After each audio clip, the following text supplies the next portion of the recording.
Welcome, everybody. Thank you so much for joining us this evening.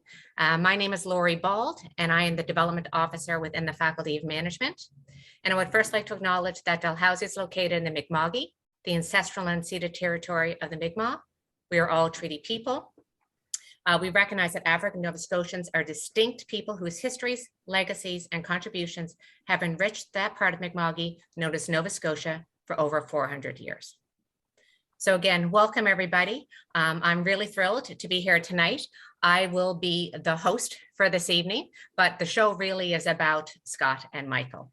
So I will encourage everyone to please turn on your cameras for right now. We want to see those smiling faces. We will ask you to please stay muted, but please be encouraged to turn on your cameras right now. We're hoping that this will be a more interactive session. We did our first speakeasy with Scott Brison in Toronto in September, and we are now hosting our first virtual, and we are thrilled to have the Honorable Scott Brison and Mike McCain with us today. They are both strong leaders in their industries and have strong ties to the Maritimes. So it's great to have them here to be able to share their experiences, their knowledge, and their time, most importantly, with us. So what we will be doing throughout the next, 45, 50 minutes of this session, we will have Michael and Scott will be talking for 15 or 20 minutes. And then we have the ability for people to ask questions. And this is really what they wanted. They wanted the opportunity for some strong conversation to take place. In the chat bar, I will encourage you to write comments in there, to write questions in there. This is an opportunity. We started this program with Scott's kind of thought process. This is a chance for alumni and students to help build networks, to learn, to have that exposure to various different industries. So again, we're thrilled to have this session tonight. I'm now in a moment about to kind of go on backstage, and Sonia, my trusty colleague here, is actually going to bring Michael and Scott to the forefront. If you do want to see just kind of Michael and Scott, underneath your view mode, you can change from gallery to speaker, which then allows just to have Michael and Scott, and they will stay in that mode for about the next 15, 20 minutes while they have their conversation. And again, we have the opportunity to ask questions at the end. And if you're not comfortable with asking those questions, please feel free to send me a quick note in the private chat box, and I will have the pleasure, I will ask that question for you. But once again, I'm going to hand this over to Scott and Michael, and we're looking forward to the conversation. Well, thanks very much, Lori, and welcome, Michael. And Michael has lots of opportunity to talk to people in banking, and I have lots of opportunity to talk to business leaders, although Michael is a particularly special one. And but we decided we didn't want to spend a lot of time talking to each other. No offense, Michael, but we like to talk to young people who are making decisions and looking at the future. And because you're in a hell of a lot more exciting place in life right now as you're making education and career choices.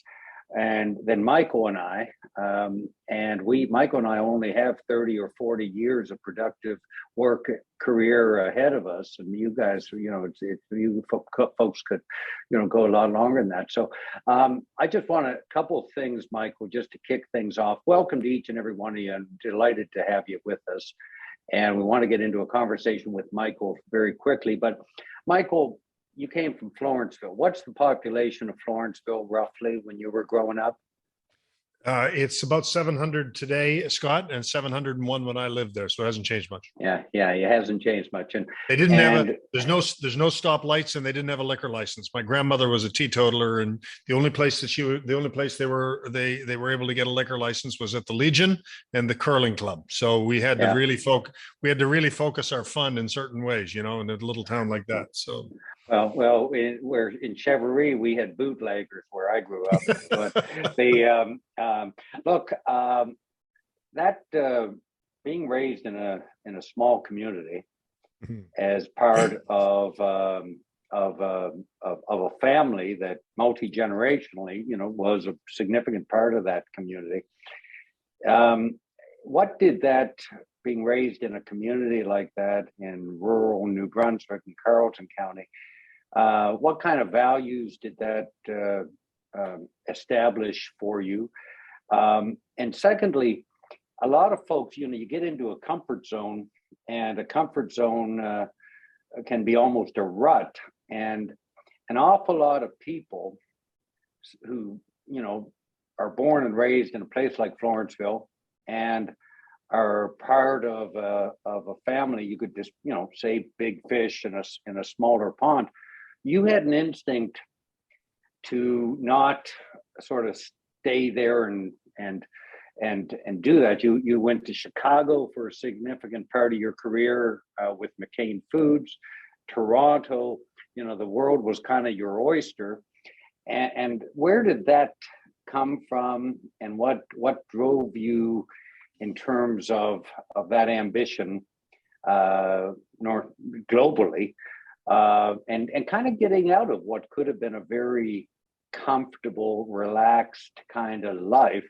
And you're not the most relaxed fellow I've ever met. I mean, you're pretty driven.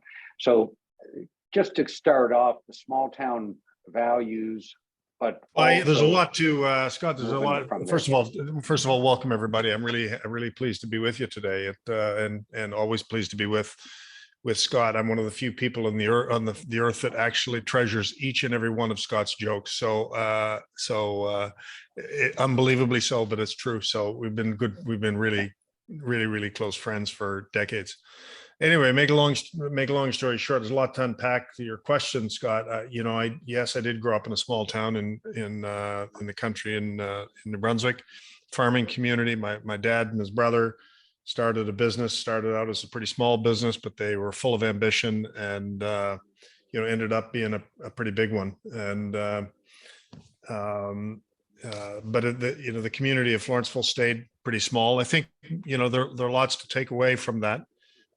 Grew up there. I left Florenceville when I was 28. I'm not 28 anymore, as you can see, but I left the town of Florenceville when I was 28, short of my educational time. I think they're probably the enduring component of living in a small community like that, particularly with a business like our family's enterprise that was originated there. My father always used to, he was really clear. He was really clear on a range of kind of values that were important to, not just to the business, but also to the community and us and our family as well. And a lot of those values kind of stick with you. It starts probably with the really deep commitment that the enterprise, the business itself, is not there to serve the needs of the shareholders only. The business is there to serve the needs of the community, and in many cases the community first. That comes through community prosperity, through giving back through the community, through all of the different people that were, whether it was the farmers, whether it was the people in the local community that supplied the business, obviously the employees, the people in the business. We were just raised on the basis of that you look after the business so that the business can look after all of the stakeholders, and if the shareholders prosper, it will be because we've looked after all the other stakeholders, the stakeholders through the business first.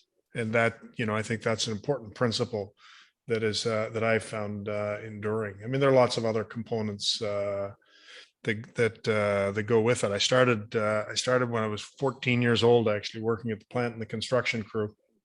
And I remember the lecture I got from my dad at the time. He said, if you're going to go work in the construction crew over there at 14 years of age, he said, you got one task. So you just look around in the crew, just pick out the singular, who's the hardest worker on the crew, whoever the hardest worker is. And you got to work harder than that person, whatever that is. You got to work harder than that person. So get at it, and don't F up, if you know what I mean. So it was pretty clear. I did leave Florenceville with McCain Foods, moved to Chicago lived there for 9 years with my 1-year-old son at the time. Had 4 more kids in the city of Chicago. I was running McCain Foods business in the U.S. At the time when I was there for 9 years. we ended up, as some know, some don't know, but we had a bit of a challenging family business experience in the early 90s.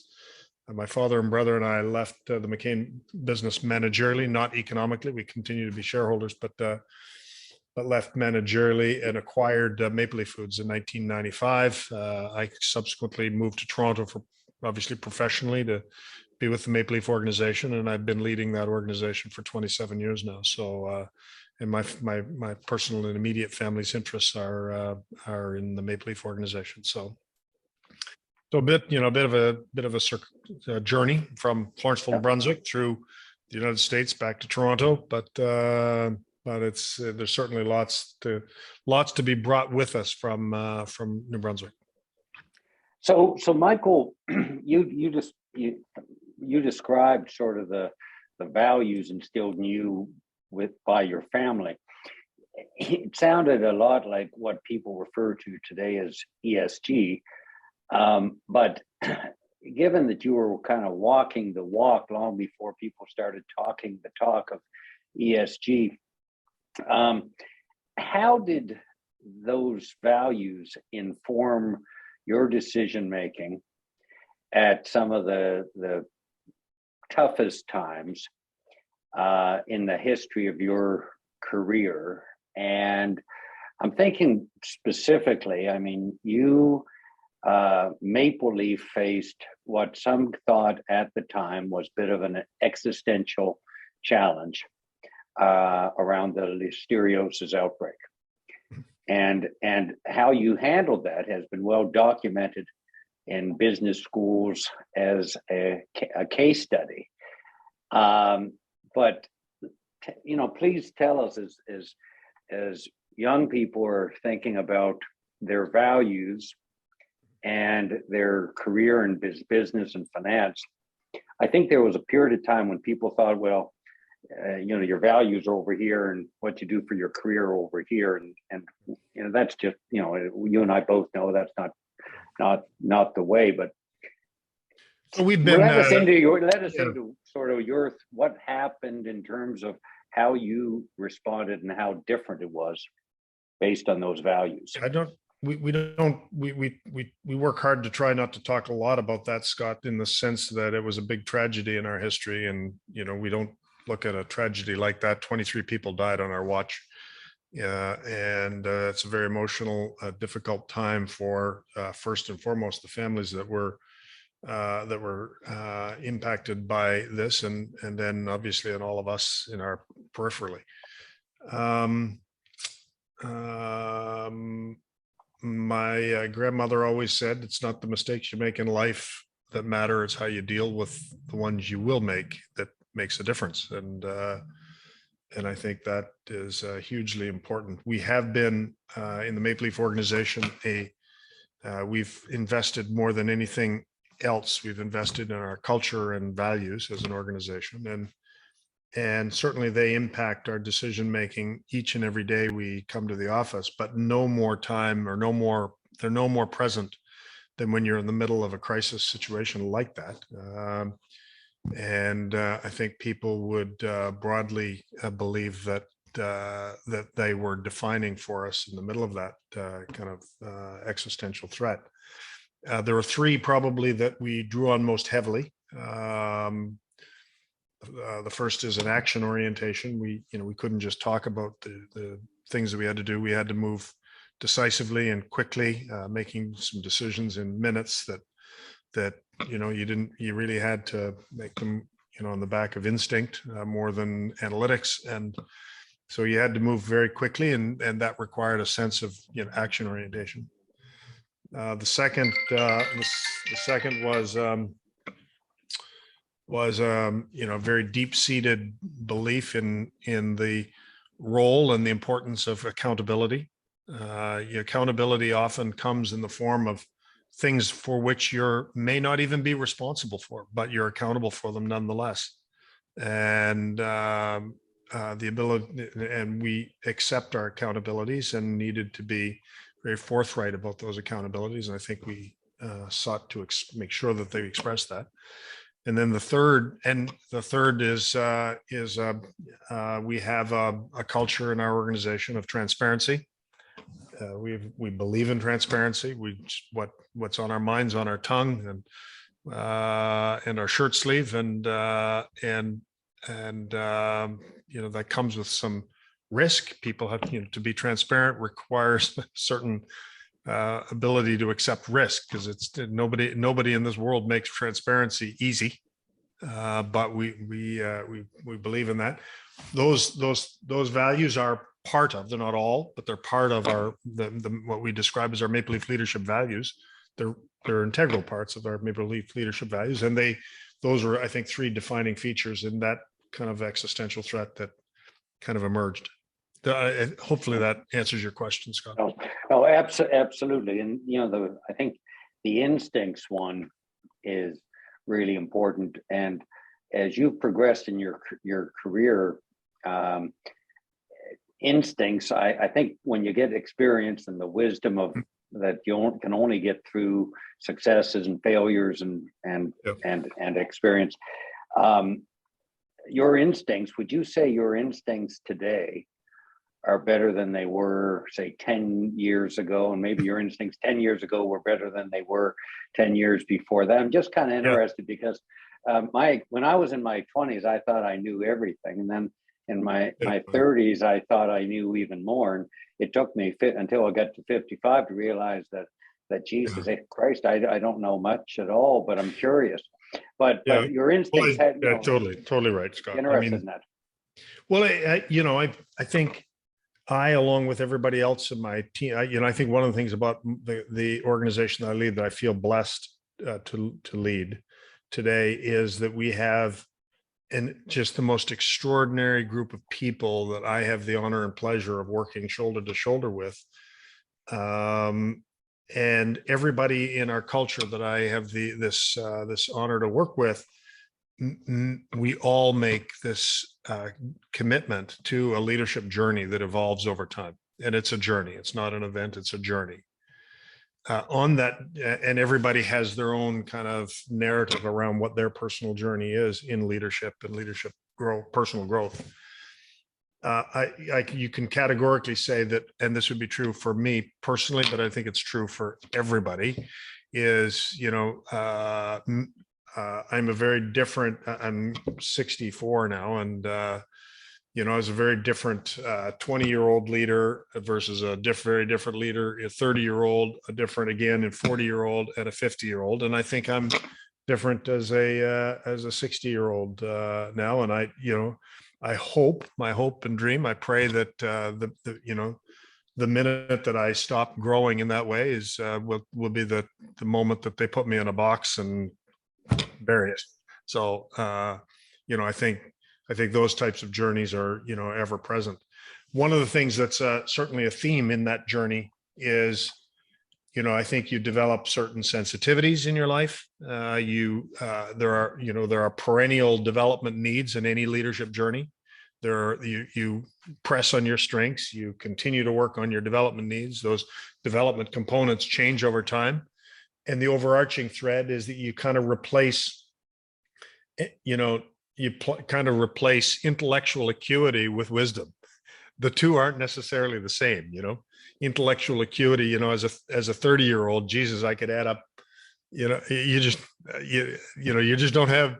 Some days, some people say, Jesus, you forgot my phone numbers. Yeah, I forgot no phone numbers. Yeah, I do actually. But you replace, there's some sense of, you replace wisdom for that intellectual acuity or agility that maybe goes with being a 30-year-old. So sometimes those, I have 30-year-old kids now, 5 kids all in their 30s. And, so I always enjoy kind of the compare and contrast in that light. So, yeah, I think the headline, Scott, is that everybody's got a journey, and I'm no exception to that. And it's interesting retrospectively to kind of think through and look at how that journey unfolds. Yeah. Well, Michael, you speak about your kids, and you've been a mentor to a lot of people, not just people in business, but I can say on a personal basis, people who were in government and in politics. And mentorship is a big part of how you lead. And I can only imagine within your team and knowing some of your team, that's a constant theme. And the whole idea here is to provide mentorship and some advice to the people on this call, Dow alum, Dow Commerce and MBA alum. So why don't we bring them into the conversation and directly to have a, I can tell you there is pretty much nothing that will offend Michael. His skin's so thick he doesn't even need sunscreen. So don't be afraid of hurting his feelings or anything like that. But so please jump in. Don't be shy. Excellent. Thank you so much to you both. I do have a question here from Catherine Ewell, who's actually driving. So I'm going to read the question for her, and that'll kind of break the ice, and hopefully other folks will then come in and want to ask some there. But Catherine has commented, question is, great to have you here as a guest, Michael, a great leader in Canadian business. How do you think the challenges of today's new grads are different from the challenges your generation faced? And what is one piece of advice you would share with university students graduating right now?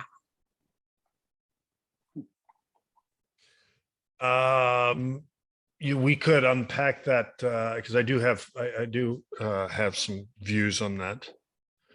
I had the opportunity to address a group of students from one of the other great Halifax universities recently, within the last year and change, year and a half ago or so, roughly right. And I feel at the time, what I said to them was what really is in my heart for students today. I think I'm trying to remember who said this, but somebody described, the view of, it might have been Einstein actually, who said something along the lines of, we learn from yesterday, we live for today, we hope for tomorrow, right? And I think there's some real insight there. The learning from yesterday for students today is that, and I believe this to be true, is that, the capitalist order that we know and cherish, I think my generation has kind of messed it up a little bit. In fact, some might argue a lot. We've got the consequences around the world is we've got a world on fire. We've got inequities that are, profoundly unjust. We have human conflict around the world.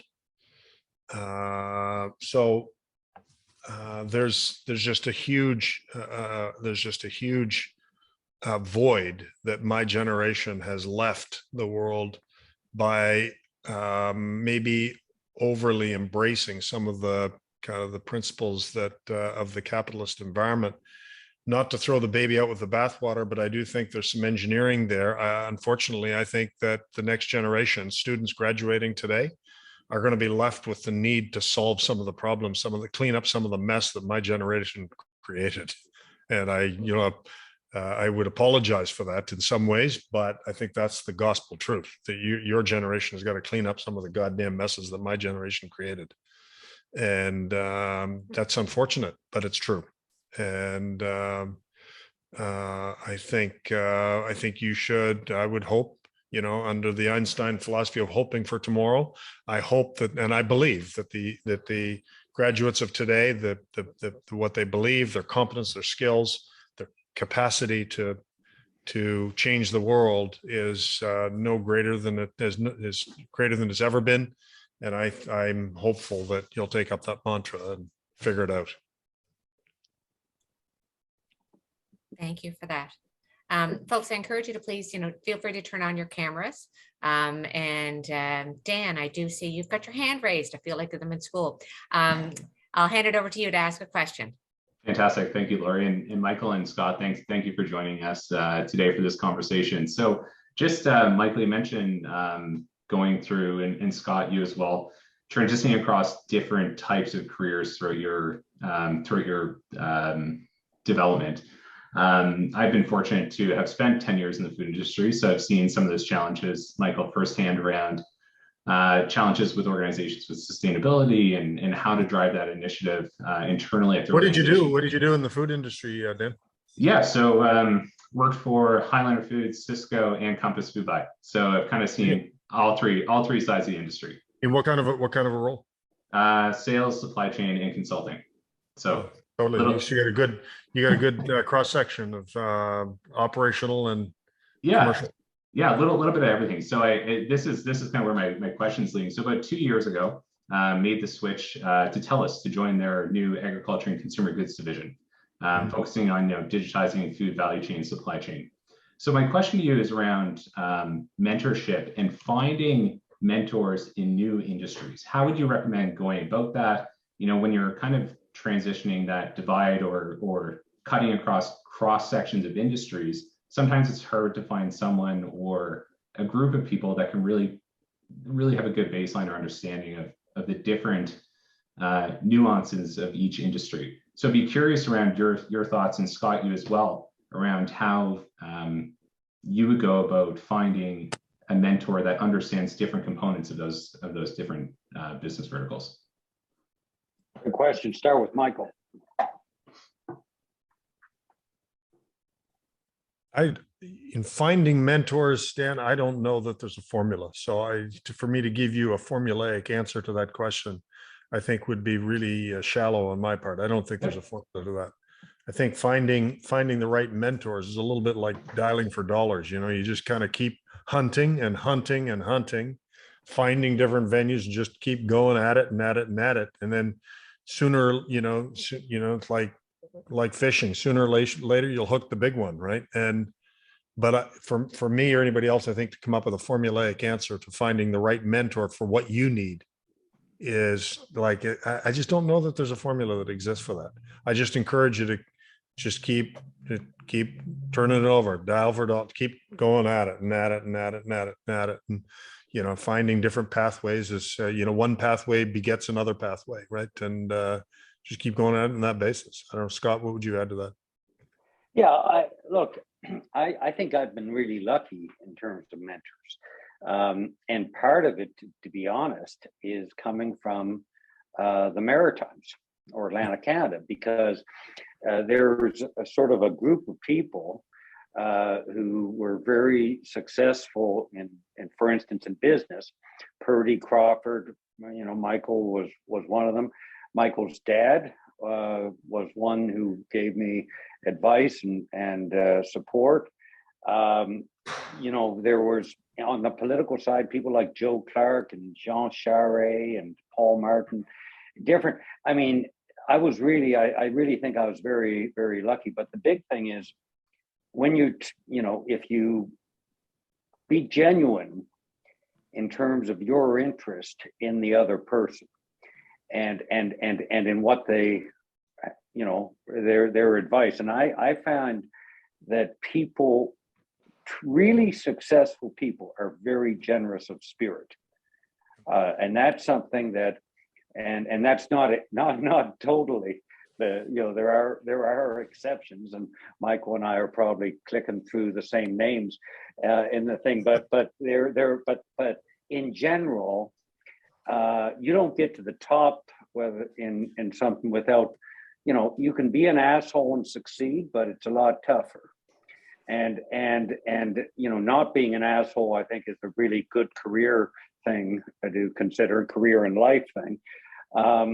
But people, I find the most successful people are incredibly generous with genuine advice. And the reason they are is that they've spent a lifetime focusing on other people and on purpose. And that is part of the reason they've been successful. So it's not like you're a one-off when they give you advice and are interested in you, but you may be surprised at how interested they are in you and your future. So, if you talk to one of them and they give you some advice, follow up and keep in touch. Like, even if it's every now and then, send an email, keep in touch. People are really interested in your success. You know, the funny thing is, though, Scott, you know, not to argue with you on that, but and I agree with you completely. I think that's partly because you and I are both from the Maritimes, and I think that's part of our DNA. You know, is to be that way, to treat people with respect, and so on and so forth. And I do believe the vast majority are like that. It's always been a bloody mystery of mine that there's no, you know, that there's no silver bullet, no exact right blueprint for leadership and success. I'm sure you read the book on Steve Jobs. You know, I didn't know the man, but I read his book, and I know a lot of people that work directly for him. And by all accounts, he was an asshole. He was just an asshole. He was a genius asshole, but he was an asshole, right? And you know, in the Maple Leaf organization, we have this axiom, like we when we hire people, it's like no jerks allowed. Like jerks, please don't apply. We don't want any jerks. I got, you know, I had a lifetime of just being able to say, it's no fun. Business has got to be fun. You know, whatever we do has got to be fun. We all got to have fun together. And I can't have fun with a jerk. You know, it's just the way. Maybe that's the maritime way. I don't know, but yet on the other hand, why is it that somebody like Steve Jobs was an asshole, and yet look, he changed the world, for God's sakes? You know, it's a mystery. It's a mystery to me. I don't know, Scott. What do you think about it? Yeah, well, look, I just think of the people, like people over my career, both in politics, in two parties. I had a lot of people support me in one party, and then they supported me in the other party, and people who I continue. But I mean, you got to be absolutely genuine. Yeah, no, I agree. Your interest. I agree. I tell you, I couldn't see another way. I agree. Every now and then, every now and then somebody comes to me for advice, and there's something lacking in terms of like a genuine or an authenticity to what, and maybe it's that they're I don't know why the hell anyone would be nervous talking to me or anything like that, but maybe they're just trying, you know, but you know, if you're genuine with people, honest to God, the most successful people are often the most generous people. And it's not just philanthropy. It's just because it's in them to help other people. That's what made them successful or contributed to it. Yep. No, those are great. That's great advice. And thank you very much. I'd say one thing, you know, even though I live in Toronto now, the Cape Breton never leaves me. So if I try and impart anything on any organization that I go, that's, you know, I'll always be true to me from Cape Breton. So look, Dan, one thing on that, you know, the banks have these roles called vice chairs, and they manage or, you know, help with the relationships with some of the bank's biggest clients, right? Yeah. And it's uncanny, the number from Atlantic, Canada, and from small town Atlanta, Canada. And I'm thinking of, you know, a fellow Cape Breton like you, Lisa Rates over at CIBC. Brian Tobin is with our bank at BMO, and Frank McKenna over at TD. I don't think that just happens by accident. I think when you're from a small place, you know, first of all, if you're an asshole, that's going to be self-regulated very quickly. Absolutely. And you better hope that your father or mother weren't assholes, because you're going to pay a price for that even in a small town. But the point is, you know, but beyond that, you don't have a natural network when you go to university. You have to build it. Everywhere you go, you're dropped into something. That's one of the best things that can ever happen to anybody. Small towns produce good people. Perfect. Absolutely. Thanks. Rose. A few hands up. Rose got her hand up. We'll get to unmute, Rose. You're still Rose. muted. Awesome. Sounds good. Also from a small town, but that's not what my question's about. Hi, Rose. How are you? I'm good. How are you? What small town are you from? Cambridge Station in the Naples Valley. Oh boy, I've driven through there. I've driven through there. Yeah. Totally. I know it. I know that place that used to be in my riding. Yes. Yeah. It's near Ken Fall, near the drive-in. So yeah, but it's definitely a spot you can drive through pretty quick. But wonderful community there. So yes. My question is, any advice you'd give to recent grads in the process of, you know, starting a business, and in the entrepreneurial kind of aspect of any advice you have from your experiences. Thanks, Rose. Michael? I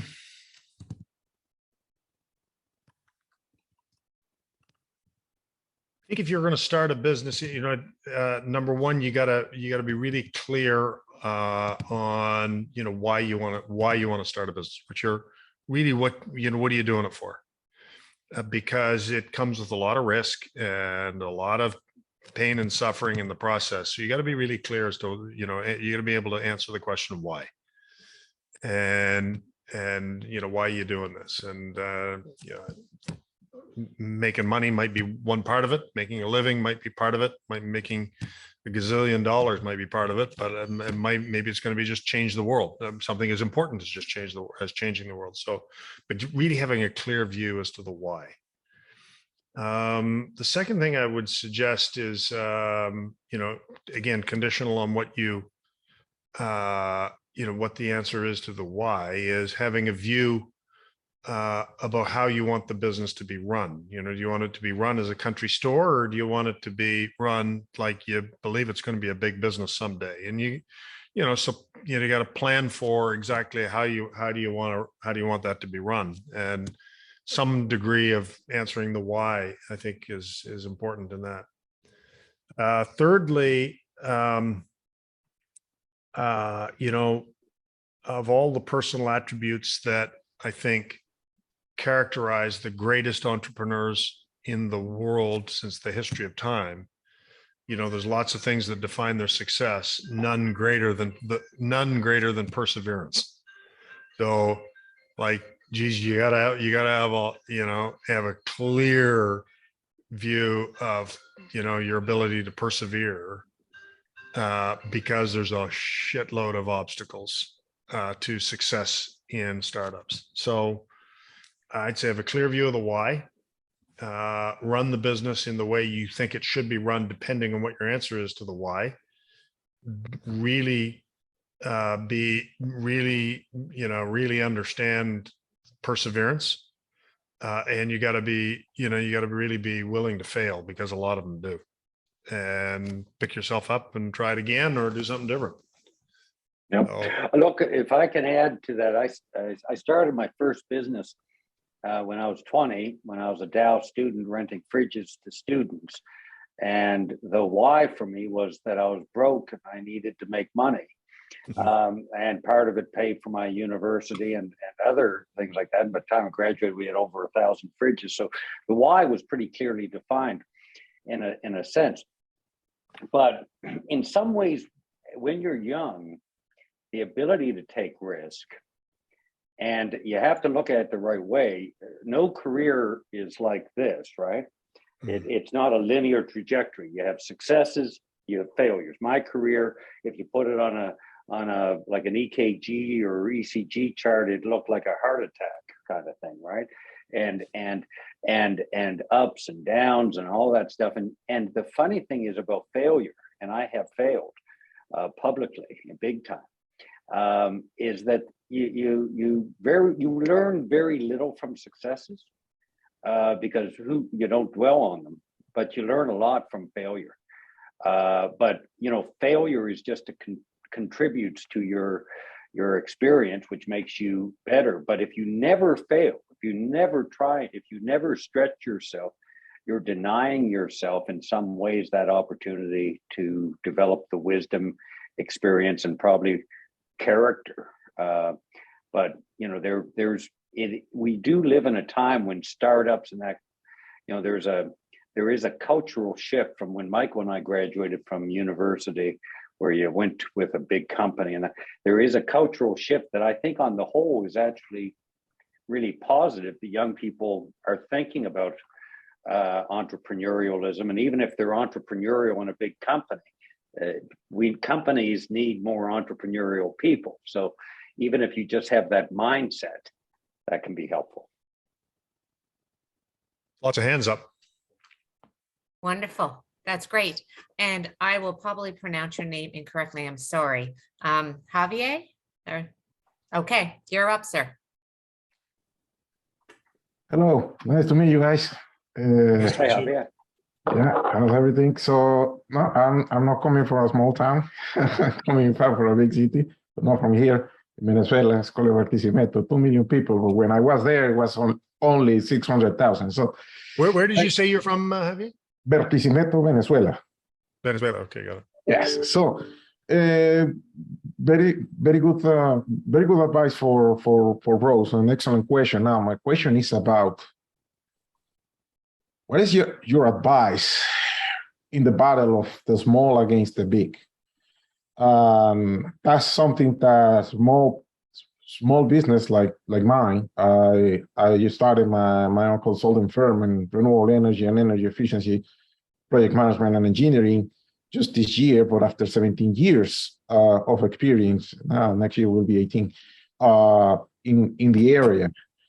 But I mean, I'm just one. I have just a few other colleagues that help me in some projects, but it's difficult to fight, and that's the word. There is no other word. It's difficult to fight against the mammoths out there, right? So when you are a small business, so and a really small company. So what's your advice for small companies like not just mine, but probably some of the people that is on the audience here? By the way, I recognize a few names from the MBA program. So thank you guys. Thanks, Javier. Michael? I think the advice that I would offer is very situational. So I don't know your business, Javier. So you have to take any advice that I have with a little bit of a grain of salt. I do think there are some common features though, because I've competed against even though, Maple Leaf today is $4.5 billion, actually closer to $5 now, $billion and 14,000 people. And some might argue that that's a big business. I spend most of my time kind of convincing all of our people that we're a country store, actually, because we compete against organizations that are 10 to 20 times our size in the world. So we're big. We're big in Canada, but that's like being the tallest of the seven dwarfs, because in this country. So even though we're not small business, I do understand the need to compete against entities that are materially larger. I think the way I've always approached that in the past, and I've never had a problem competing against much larger companies, never, and have all my life in the food industry, has competed against organizations that is, no matter how big we are, always much bigger. And I think what the advice that I'd offer you is recognizing the big companies have enormous advantages over small companies, but they all come because they have an extra zero, right? They're bigger, they're scale. It's like they have scale and muscle and so on and so forth. That's the goodness of being big. But on the other hand, there's a lot of shit that comes with being big. A lot of big companies there's a lot of stuff that while they've got muscle on their hands, what they don't have is that they're never fast. They're usually slow as shit. They're usually bureaucratic. They're usually, they've got so much process in there that it slows them down. They're not necessarily as innovative because they're usually programmed out 20 years.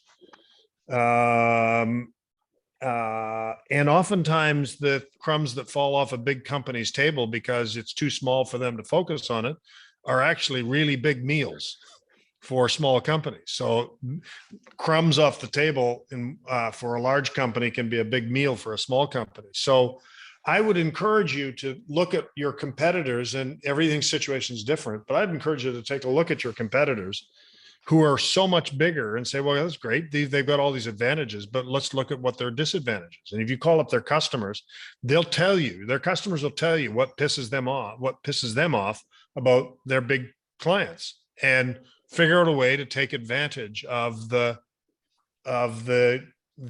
Achilles heel of the big company and differentiate yourself on that. I was talking to a guy here recently who's involved with my family's invested in an entrepreneurship program out of another university in Atlantic Canada. It's called the Wallace McCain Institute, and there's a lot of entrepreneurs that come through that program. And I was talking to one here recently, and like they do really, really well just by making a living off the crumbs off the table of a lot of big food companies. And they're in the food business also, but a small food company, but they make a really goddamn good living off the crumbs off the table. The big companies say, I don't want to do that. And off it goes. And then they say, yeah, I'll do it. And I'll do it well, and I'll be more decisive, and I'll be quicker, and I'll be more innovative. So there are ways, Javier, I think, to compete against big companies. You just got to search hard to find your point of difference in that way, preying on their weaknesses. Does that resonate or no? Definitely, and that's part of my strategy now. So I'm basically, yeah, that's what I'm doing. So basically, okay, I don't want to do this job. I can do that. So, Yeah, totally. Yeah, no, excellent. Thank you. Really appreciate it, sir. Thanks, Javier. Javier. Thanks so much. So I'm just going to be mindful of time here. I know we started a little bit late, so we've probably got about 10 minutes or so left, and we do have a couple of hands up here. So Edward, over to you. Yeah, so this kind of ties into Rose's question and maybe a little bit of Javier's. So I'm just wondering, startups versus, a lot of people nowadays want to go into startups because they want to do it their way, as you kind of said, Michael, like the why. And it's like, I want to do this because a big company won't let me do this. And I've been working out for 15 years in big organizations. And I wonder, like, what's your best strategy for, getting what you kind of want in terms of your values or whatever pushed in a big company? Like, instead of having to leave the big company and say, oh, I can't get it done, I want to be more environmental, or maybe you just have an entrepreneurial idea. When do you listen to one person and say, yeah, that's a good idea? And then, you see bosses a lot of time just like push aside someone else, say, oh, that's annoying. That person's just annoying. Get them out of here. We don't want to listen to that. And then so just to make sure I want to make sure I understand your topic, Edward. You're saying, how do you influence the culture in a large company? Is that the question? Yeah, exactly. Instead of having to quit and go do your own startup, how do you be like a startup within a company, I guess, like doing what, you think is right or whatnot? Forget it. Okay. No, like culture and values in an organization is one of the most top-down components of any enterprise. When I lead, as I lead Maple Leaf organization, I tell people it's the one thing that I personally own. You can't change the culture of an enterprise from the bottom up. It's got to come from the top down, because people are going to replicate the culture, the behaviors, the attitudes, the values of all nature. Basically, the shit's going to roll downhill from the top. And to go in and try and change that from the bottom of an organization, I guess it's, in theory, there's a construct out there that would say that's, I guess, theoretically possible.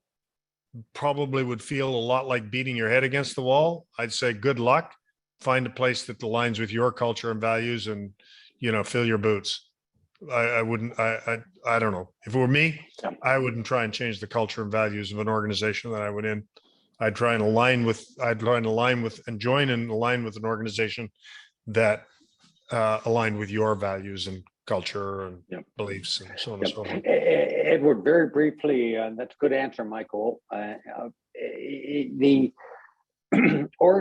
other thing to look for in a company is not what they say their values are or what they print in their annual reports, but seeing the CEO and their actions. And within a company, if there is a delta between the spoken values of the company and how the CEO acts with people, forget it. It's got to be authentic. When that occurs, if there's white space between the poster on the wall and the behavior of the leader, it's the behavior of the leader that's going to be real, and the poster on the wall is going to be bullshit. Yep. And that's why so at the end of the day, that's the values and the culture of the Maple Leaf organization.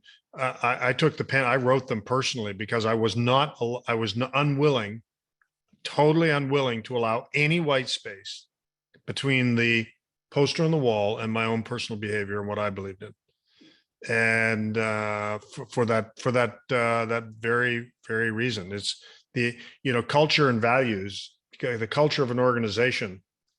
I've described it often, Scott, as how people behave when nobody's looking, and that only occurs depending on how the replications of how the leader's going to behave, right, and what they expect and what they teach and what they preach and expect out of the leaders, and how they hire and how they deselect, and all of those components. It's not going to be the poster. It's not going to be the poster on the wall necessarily. It might be the two might be joined, but if there's a gap, it's going to be the leader's behavior that prevails. Totally. Next, see some hands up. Okay, we have Murray. Thank you, Lori. Hi, Scott. Hi, Mr. Murray. McCain. Hi, Scott. Good to see you again. I Nice to see want to you. continue that conversation on jerk. I'm 24 this year, and I feel like sometimes I have to be a jerk to make some decisions. And I feel that when a decision, Why do you double click on that, please, Murray? Why do you feel you need to be a jerk? it's not even like I'm not trying to be bad. It's sometimes like when you make a decision, you just cannot please everybody. So you have to go with the majority sometimes. I feel like that's kind of a hard trade-off for me. So I don't know, is it even important right now to have that courage to be disliked? Or if you want to achieve like any of these goals right here, like I guess a lot of people would be pissed off. So is that my problem? No, or not it's really. just sometimes No. I think my suggestion to you, Murray, would be to think about the how, not the what, the how. You know, the how will lead you to things like, you know, for example, the organization I lead, we are an anti-consensus culture, for example. I don't like virtually every decision we make of any importance. If there's 10 people in the room, probably at least a third of the people in the room disagree with it. And I'm okay with that. We are okay with that as a culture. Right. And, you know, but that doesn't mean people walk out of the room pissed off. They're not pissed. The goal isn't to piss them off. The goal is to, you know, as we articulate in our team, is that 100% of the people are entitled to be heard. So you give everybody the opportunity to be heard. You give them the courtesy and the respect of listening. You engage with them personally, even if you don't disagree, even if you disagree with them. But then once you make a call on something, you make a decision, you know, you treat people with respect and say, well, I totally respect that, but we're going this way. And now, you know, this is what we're going to do. So in our organization, for example, everybody's entitled to be heard, but not everybody's entitled to be agreed with. In fact, the contrary is true. The vast majority of the time people aren't agreed with, but they don't leave the room pissed off.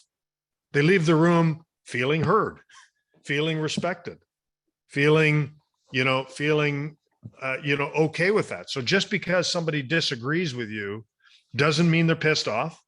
It doesn't mean that they, you know, that they're mad. It doesn't even mean that they're disappointed. You know, so it's the how that achieves that. Is how do you influence people? How do you change? How do you make a decision but make people feel that they've been heard and they feel good about it? And even if it's not what they, the one thing you shouldn't do is you should never feel that I'm going this way and you feel like I'm a jerk. They should go that you're going this way and you're going to do this, but I was heard. I felt respected. We had good engagement with it. He just disagreed with me. That's fine. He's doing this. He's going this way. And this is what this is what he's advocating. And if it's his decision, we'll carry on. Yeah, So, okay, yeah, but Murray, does that make sense? yes, well, I think Scott may have something to add, and then I'll probably circle back. Yeah, I just say two things. You can disagree without being disagreeable, and you can be respectful. But groupthink, where if you're in a room of people in an organization and everybody is, you know, agreeing on something, and you have a niggling kind of concern, I have some regrets sometimes, but most of those are kind of when I didn't speak up in a way I ought to have at that time. And you gotta do that. and you got to have the courage to do that. The other thing you have to have the courage to do is change your mind, because the best people who can change other people's minds are the ones who are prepared to change their own minds when faced with facts or opinions that differ from theirs. And so you gotta be prepared to change your own mind sometimes, and bring out the best in the people around you. If you're someone who can kind of bring the best out of people and draw out of them, that's a huge contributor to success in anything. Thank you. Yeah, it is a superpower for me to practice. But thanks, Michael and Scott. Thanks, Murray. Thanks, Murray. Okay, we're going to go to one last question. I have Aiden here, and then again, I want to be mindful of time, and then we'll wrap things up. So Aiden, you're a blast from the past too. Nice to see you again. Hi, Aiden. Nice to see you. Hi, Scott. Hi, Michael. I'm Aiden. curious. How are you doing? Great. How are you doing? I'm good. I'm Good. curious on both of your experiences with some of the challenges that the world is facing right now. Obviously, the economy, inflation, still COVID. I'm curious how maybe these challenges have affected your industries, respectively, both in finance and with food. And if there are any other challenges that you see kind of top of list with your industries right now. Michael. That's not a small question. That's not a small question, Aiden. Clearly, there's a military expression called, they describe living in a VUCA world, VUCA, VUCA world, which is volatile, uncertain, complex, and ambiguous. And we live in a world that looks just like that: volatile, uncertain, complex, and ambiguous. And that's just the world we live in today. It's certainly been accentuated in the last 2 years. We went into a pandemic world. I think in my industry, we I think responded constructively and navigated our way through that very successfully. We've had a much tougher time in the post-pandemic economy than we did actually during the pandemic. Not the least of which is because of the extraordinary supply chain challenges, the dislocation in the people markets, the war in the Ukraine exacerbated the agricultural food chains, and when you look at all of those things together, and the inflation environment, which has been, we've just had a devilish time trying to keep up with the magnitude of inflation, which has been extraordinary. It's created a pretty rough year, actually. My industry's had a pretty rough year. Not everybody in food has been of the same ilk, but it has. Having said that, those are all short term. I mean, we're coming out of that now, and those are all very short term. I think the longer term considerations is, the future of food is very different, right? The future of food is very different than the past. I think people recognize the future of food has a technology element to it. The future of food is challenged in terms of availability, trying to figure out how are we going to feed 10 billion people on planet Earth. The future of food has a sustainability question, because agri-food is 25 to 35% of all the greenhouse gas emissions on planet Earth, and that's not sustainable. There are nutritional challenges where the food industry needs to recalibrate its nutritional orientation as it meets consumers' needs. So the future of food is challenged with availability, affordability, sustainability, nutrition, and animal welfare, right? And and technology's got to play a role in all of those. So there's lots of big questions on the future of food that my industry is having to think hard about, on the back of coming through some short-term challenges in the post-pandemic economy. That's kind of a short answer to a really big question, but that's really short answer. and any one of those threads could consume, days and days and days of discussion. Yeah, I'll be very fast in terms of banking and finance, and Aiden, you know people in banking, and it has changed and is changing, and that does make it unique as a sector. The rapidity of change today is unprecedented, which is one reason why throughout your life and career you got to be learning, and you got to have a learning mindset and a growth mindset, right? And so, among other things, I tell people, and this sounds kind of hokey, but starting in my 20s, I started reading The Economist cover to cover every week. Now, today I listen to it because, as Michael said, our mental acuity kind of declines in time, and I'm not in a nursing home with spittle coming down the side of my mouth quite yet. I do find that sometimes I actually absorb stuff better listening. Plus, I can do it while I'm running or rowing or walking, and it's just efficient. Comes out every Thursday night for $300, and I don't work for The Economist, but for $300 a year, if you listen or read The Economist every single week, you are going to be in the top 1% of your peer group in terms of understanding complex global issues. And I got to tell you, CEOs and the people who move up in businesses or any organization, our businesses often encourage people to be very specialized. Investment banking is like that. Finance can be like that. People become very good at one thing. But if really what the world needs more of in business, government, leadership, is people who have a broad understanding of issues, because and geographies and history. So have a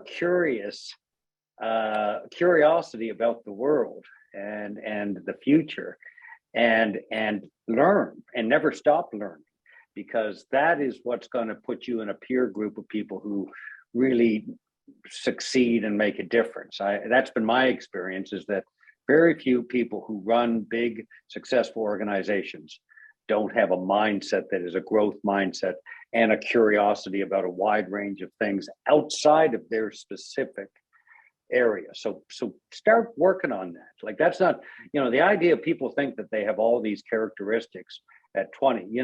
You can build, you decide, you look at successful people or people you think are successful, you see them practicing certain habits, copy them. They're not, you'll craft your own course, shape your own destiny, but there are some things that just work. And being a generalist and understanding a lot about a wide range of things is really important to your organization and to your personal development. Yeah, I love both of those answers. It's such good advice. And I'm going to check out The Economist, because I read the New York Times every morning, but The Economist is a good suggestion. So I appreciate it. If you're reading the New York Times, that's pretty damn good too. I love it. Thank you, guys. I appreciate the time. Okay. Thank you all for being here today. I enjoyed the conversation.